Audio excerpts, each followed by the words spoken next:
Welcome to back to my channel high success classes. Hello guys, welcome to back to my channel.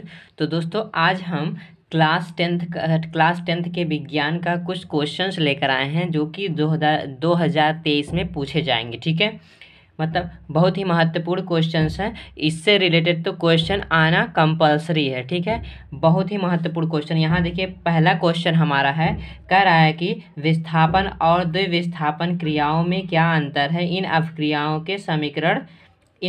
के समीकरण को लिखिए। मतलब ये बहुत ही इंपॉर्टेंट क्वेश्चन है। इन जो भी हम इम्पॉर्टेंट क्वेश्चन आप सभी को दे रहे हैं वो आप कर लीजिएगा। ये कंपलसरी है, आएगा ही आएगा, 100% आएगा। ठीक है, और यहाँ पर क्या बोल रहा है, विस्थापन अपक्रिया। हम देखिए, जो क्वेश्चंस हैं उनका हम आपको सॉल्यूशन भी बता दे रहे हैं। ठीक है, आप अच्छे से उसको लिख कर अच्छे से याद कर लीजिएगा ताकि आपको एग्जाम में प्रॉब्लम ना हो। ठीक है ना, हम अच्छे से आप लोग को बता दे रहे हैं, आप क्वेश्चंस के आंसर पर ध्यान दीजिए।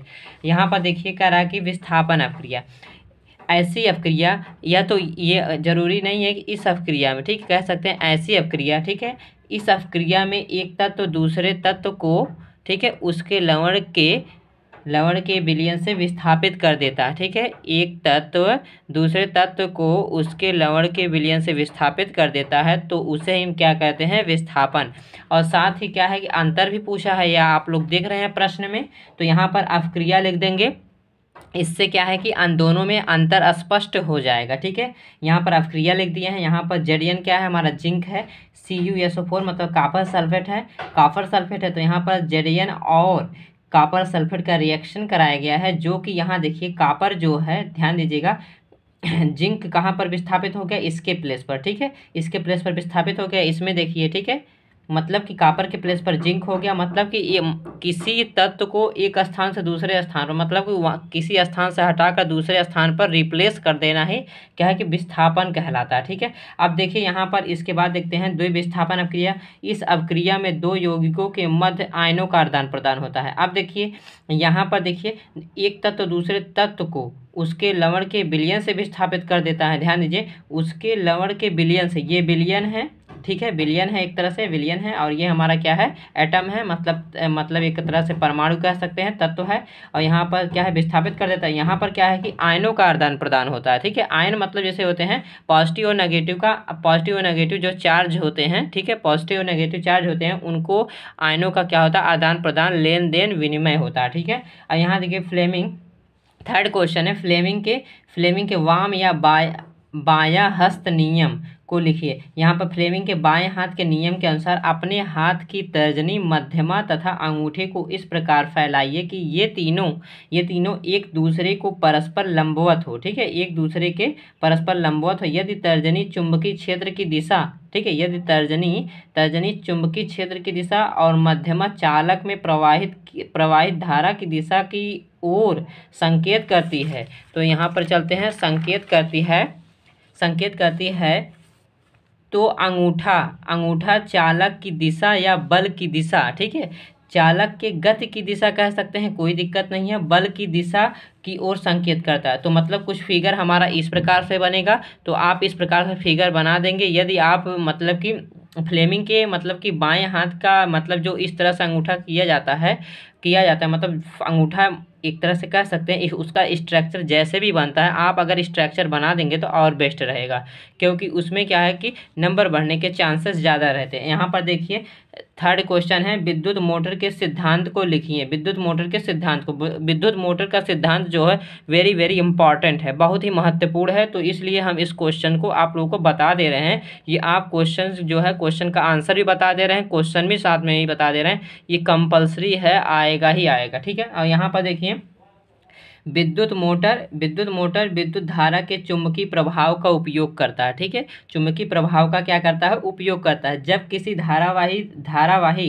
किसी धारावाही आयताकार कुंडली को चुंबकीय क्षेत्र में रखा जाता है, जब किसी धारावाही मतलब पता है, धारावाही मतलब धारा को ग्रहण करना। ठीक है, धारा को ग्रहण करने वाली, ठीक है, आयताकार कुंडली, जैसे मान लीजिए ये एक तरह से पेपर हो गया, ये जो पेज है हमारा क्या है, रेक्टेंगुलर रेक्टेंगुलर टाइप में है, मतलब आयताकार है, कुंडली को चुंबकीय क्षेत्र में रखा जाता है तो कुंडली पर एक बल कार्य करता है। ठीक है, कुंडली पर एक क्या होगा, बल कार्य करेगा, जिसके फलस्वरूप या परिणाम स्वरूप कह सकते हैं कुंडली यहाँ पर कुंडली और धुरी के निरंतर घूर्णन होता रहता है या घूर्णन करती रहती। ठीक है, घूर्णन करती है, जिससे मोटर को दी गई ऊर्जा विद्युत ऊर्जा यांत्रिक ऊर्जा में परिवर्तित हो जाती है। यही आपका हो गया थर्ड क्वेश्चन। ठीक है, अब हम चलते हैं अपने फोर्थ क्वेश्चन पर। यहाँ पर फोर्थ लिख देंगे।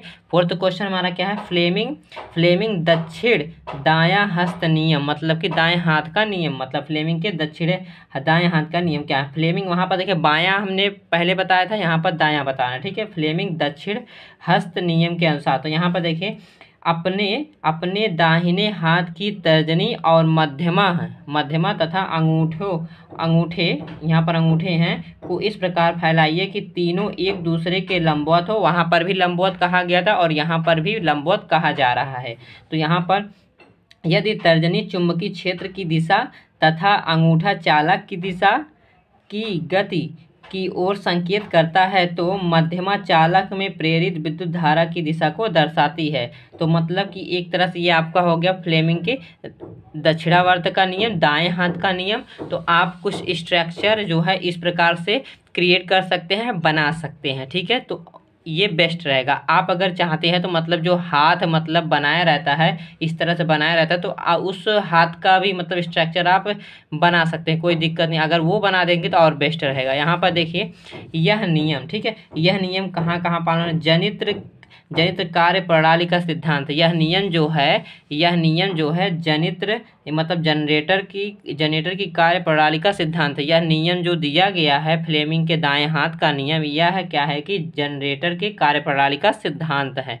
ऐसा मतलब जनरेटर में इस नियम का यूज होता है।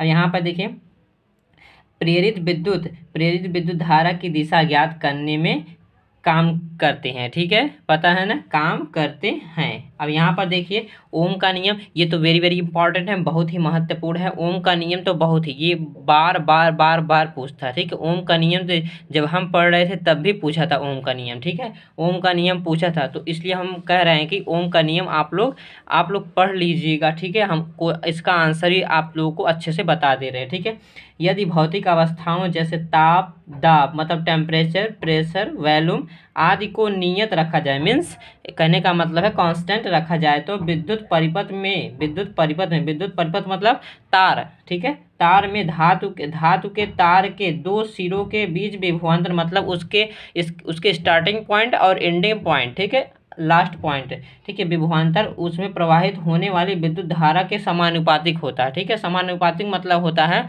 जैसे व्युत्क्रमानुपातिक मतलब होता है 1 मतलब अपॉन में रहेगा और समानुपातिक मतलब होता है प्रोपोर्शनल। ठीक है, प्रोपोर्शनल होता है, तो इसे ही ओम का नियम कहते हैं। इस नियम को जॉर्ज साइमन ओम ने दिया था। ठीक है, इस नियम को किसने दिया था, जॉर्ज साइमन ओम ने दिया था।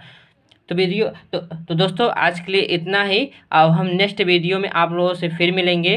तो दोस्तों आज के लिए इतना ही। यदि वीडियो अच्छा लगा तो चैनल को सब्सक्राइब करके बेल आइकन को प्रेस करिए ताकि अपलोड किए गए वीडियो का नोटिफिकेशन आप तक पहुंच सके। तो दोस्तों आज के लिए इतना ही। आप लोग और कमेंट बॉक्स में बताइएगा कि यह वीडियो कैसा लगा। ठीक है, तो दोस्तों जय हिंद।